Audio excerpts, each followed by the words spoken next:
Eldest Son of an Eldest Son by Fallon Walker. Chapter 1. Once upon a time, there was a great kingdom built on prophecy, legend, and great feats of bravery. One such legend stated that on the birth date of every future king, the eldest son of an eldest son, rain would fall on a cloudless day. And the legend proved true for centuries, until King Cederic's eldest child was born. King Cederic sat on a stone bench in the castle's innermost courtyard. His wife, Queen Belinda, was inside, giving birth to their first child, and Cederic was finding it difficult to concentrate on anything until his wife and new child were safe. Elsewhere, his advisors stared at the sky, waiting to see if the queen had given them an heir. Miles and miles away, a young wizard named Dwennon watched the sky as well. The king stood up and began pacing. He circled the little courtyard, weaving in and out of the trees. Then he felt a raindrop. He tilted his head up to the sunny sky and smiled as another drop tapped him on the forehead. The king's advisors murmured in excitement, shaking each other's hands, as if they'd had something to do with the birth. Dwennon stuck his hand out and felt the soft rain falling from the cloudless sky. The kingdom rejoiced, but the celebration ended abruptly when it was discovered that the queen had not given birth to a boy. Queen Belinda had given birth to a girl who would never sit on the throne. The king consulted with all manner of clerics and wise men and wizards, demanding an answer. Why had the rain fallen while the sun shone when he'd been given a daughter? Two of these supposed wise men gathered in the throne room. They wilted under the power of the king's furious gaze. "Well," the king demanded, "what answer have you?" There was silence until the wizard, named Cederic, finally stepped forward. "Some sort of error," he said. "These things do happen from time to time." "An error," the king said. "Do the gods often make errors?" The cleric, Jord, came forward. "Well, not so much an error as a cosmic mix-up." "And what, pray tell, does that mean?" the king said, his voice low and dangerous. The two wise men glanced at each other. George started strong, but became too nervous to finish. It means that surely all will be set to rights when the queen gives birth to a son. An actual son," Cederic said. The king was not heartened by this news. "Get out." "Sire," Cederic said. "Out!" the king roared. He picked up a heavy metal cup and launched it at Cederic's head. The cup bounced off the wizard's forehead. "Get out!" Being wise men, they did as the king asked. Later, they stopped at a tavern for a moment before repairing back to their respective homes. They each ordered an ale and then sat down at a table. Cederic dabbed at his forehead with an ink-stained handkerchief. "That went poorly." "So sorry to hear that," a man at a table behind the wizard said. He sat with his back facing them, so all they could see was his long black hair. "Are you speaking to us?" Jord said. "Of course," the man said. "So sorry to hear things didn't go well with the king." "How do you know we were meeting with the king? Who are you?" Cederic asked. "Terribly rude of me to eavesdrop, but I just couldn't resist," the man said. He turned around to face the two wise men. "Dwennon," Cederic said, not sounding particularly pleased to see the younger wizard. "You know this man?" Jord asked. "Unfortunately," Cederic said. Even among the notoriously eccentric wizards, Dwennon was considered odd. "Have you been invited to consult with the king?" Jord asked. Cederic snorted and laughed. "Of course not. The king would never consult with him. He's no one." Dwennon did not seem bothered by the older wizard's insult. "He is of course right. I've not had the honor of offering my thoughts on the birth of the royal child." "Your thoughts?" Cederic asked. "What thoughts could you possibly have? I suppose you think it was fairies, or a curse, or the gods having a laugh." "Oh, nothing so exciting," Dwennon said. "Perhaps the reason you can't find the magical answer is because the answer is actually quite mundane." "And what might this mundane reason be?" Cederic asked. "Perhaps the reason that the rains fell on a sunny day is that the queen gave birth to a son." Jord and Cederic both roared with laughter. Dwennon took no offense, just waited for them to tire themselves out. Finally, Cederic got himself back under control.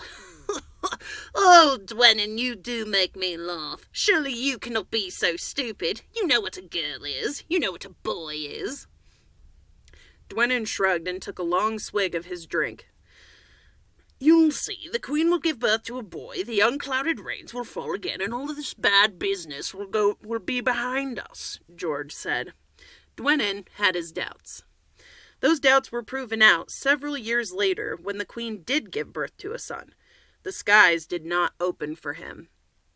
The king's eldest child, though born a girl, felt in his heart that he was truly a boy, his father's eldest son and rightful heir to the throne.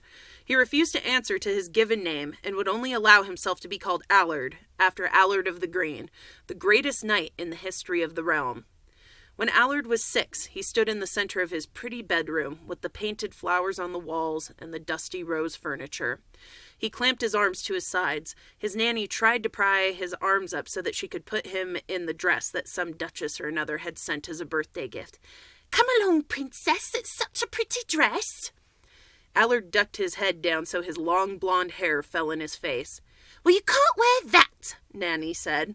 She gestured at the breeches and loose linen shirt he wore. Nanny once again tried to prise his arms from his sides, but Allard used all of his strength to keep his arms down. "You are being a very rude little girl," Nanny said. "You'll take those clothes off, wear this dress, and I won't hear another word about it." Allard's cheeks burned. He hated to be rude, but on this point he could not budge. Nanny grabbed his face, squeezing his cheeks, forcing him to look her in the eye. "Princess Allard," he said. "My name is Allard." "No, it isn't. Your name is Allard!" he screamed. "My name is Allard!" Nanny's face fell slack with shock. The royal child was generally very sweet and easily cowed if she sensed someone getting upset. "My name is Allard!" he screamed again. "What on earth is going on in here?" Queen Belinda said as she entered the room. Allard turned to his mother. "Please, Mama, make them listen." "She's just having a tantrum, Your Majesty. Doesn't want to wear a dress," Nanny said. Allard clenched his fists, waiting for the Queen's pronouncement. He could defy his nanny and the other members of the court, maybe even his father, but he couldn't defy his mother. "Then she won't," the Queen said easily. "Allard is just a child. It matters not."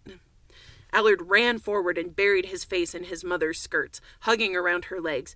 "Very well, Your Majesty. Come, Princess," Nanny began. "Allard. Everyone shall call him Allard," the Queen commanded. Nanny nodded. "Very good, Mom." She gritted her teeth. "Come along, Allard." King Cederic was not well pleased. He told his wife so that night as they laid together in bed. "You may rule out there," the Queen said, "but when it comes to our children, my word is law." Then she made a grotesque face at him to cut the tension, which never failed to make Cederic laugh. Her husband kissed her, and there was no more talk of Allard's name. When Allard was 9 years old, he was jolted out of bed by screams outside his window. There were several loud crashes and horrible screeching so loud it echoed in his ears. He whipped open the curtain that covered his window, the one that overlooked the courtyard. A gigantic eye, vivid, glittering green with a black vertical slit, always dancing with chilling good cheer, was outside his window. The eye was bigger than Allard's entire body. Allard screamed and backed away from the window. A deep, rumbling voice shook the walls of Allard's room and drove him to his knees. "Ah, hello, little prince," a voice drawled lazily. The eye darted around in its socket, looking the room over. It tilted up at the corner, as if its owner was smiling at some private, cruel joke. The eye was replaced by the creature's mouth, a large cavern filled with teeth that reached all the way down the esophagus to the stomach, lit by a floating ball of fire at the back of the throat. A dragon. "You look positively delicious." The dragon's gigantic forked tongue snaked in through the window and wrapped around Allard's ankle. The dragon's tongue was so hot it seared Allard's skin. It knocked him off his feet and started dragging him toward the window, where the dragon's mouth awaited. Allard screamed and scrambled for the secret practice sword he kept under his bed, but he couldn't reach it, and as he got closer to the window, the air grew hotter and hotter. His bedroom door crashed open. Queen Belinda ran into the room, wielding an old sword. With a scream loud enough to make her voice crack, she stabbed the sword into the dragon's tongue, pinning it to the floor and causing it to release its grip on Allard's ankle. His ankle was badly burnt, and he would have a scar all his life. The dragon ripped his tongue in twain, pulling it past the blade until it was once again free. He flew off, and Allard launched himself into his mother's arms, sobbing. Belinda held him close for a moment, but only for a moment. They were not yet out of danger. Dragons could heal quickly, and she'd only done enough damage to make this one angry. He would be back. "All right, my darling, we have to get out of here. We'll grab your brother and go to the cliffs," the Queen said. They grabbed Allard's brother, Braxton, then only 5 years old, and raced through the main hall until they reached the entrance to the tunnels. The tunnels led to a set of stairs embedded in the cliffside that led down to a canyon where they would be safe. They had nearly reached the entrance to the tunnel when the dragon crashed through the ceiling of the great hall. He was too large to fit his entire body in the room, so he stuck his head and neck through the hole to lunge at Allard, his brother, and the Queen from above. The Queen was able to deflect him a couple times with the sword, but then the blade got stuck in the dragon's thick hide. The dragon pulled his head back through the hole in the ceiling and took the sword with him, ripping it from her hands. So she grabbed Allard's hand and ran back the way they came, but the dragon punched his claws through the roof and snagged her and her children. With 2 great beats of the dragon's wings, they were airborne. Allard had never seen anything so big in his life. Just one of the dragon's wings was the size of a sail on his father's largest ship. Allard opened his mouth to scream, but his screams were stolen by the wind whipping his face. He looked down to see his mother desperately clinging to Braxton. Large fires dotted the castle. King Cedric's soldiers were arming the trebuchet on the highest defensive wall, trying desperately to hit the dragon before it got too far away. They fired, and a gigantic flaming ball of pitch and tar hurtled toward them and the dragon. It connected with the dragon's tail, and the dragon nearly dropped them as he adjusted his flight path. The dragon swooped in back low over the defensive wall, spraying fire on the soldiers down below. Allard's father stood on the bridge that led from the defensive walls to the main castle, wielding his sword. "Balsinew!" King Cedric screamed, for the dragon was wily Balsinew of the glittering eye, looking to add something new to his collection. "Let my wife and children go! It's me you want!" The sound of the dragon humming so close was loud enough to make Allard's ears and nose bleed. He covered his ears, and his mother did her best to cover Braxton's. The dragon landed on the bridge. Several of the supports cracked under his weight.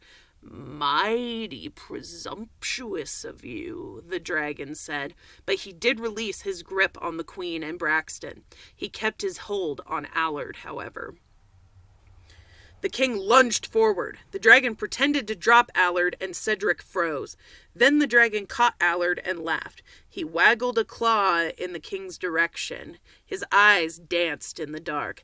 "I'd not move too quickly," the dragon said. A grin curled across his face. I might startle, and then what would happen to the little prince?" Allard moaned in fear, but did not cry out. He would be brave. Cedric turned to his wife. "Take Braxton and go. I'll get our child back."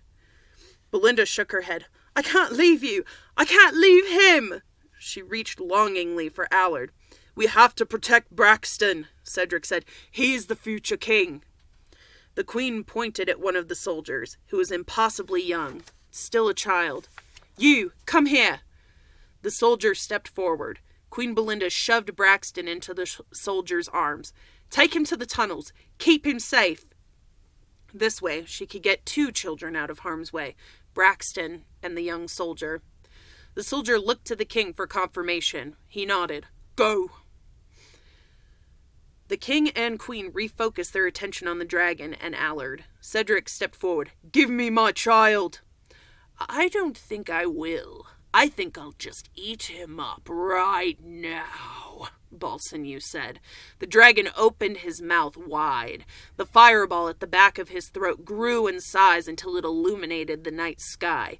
He dangled Allard above his mouth like a cruel cat playing with a plump and delicious mouse.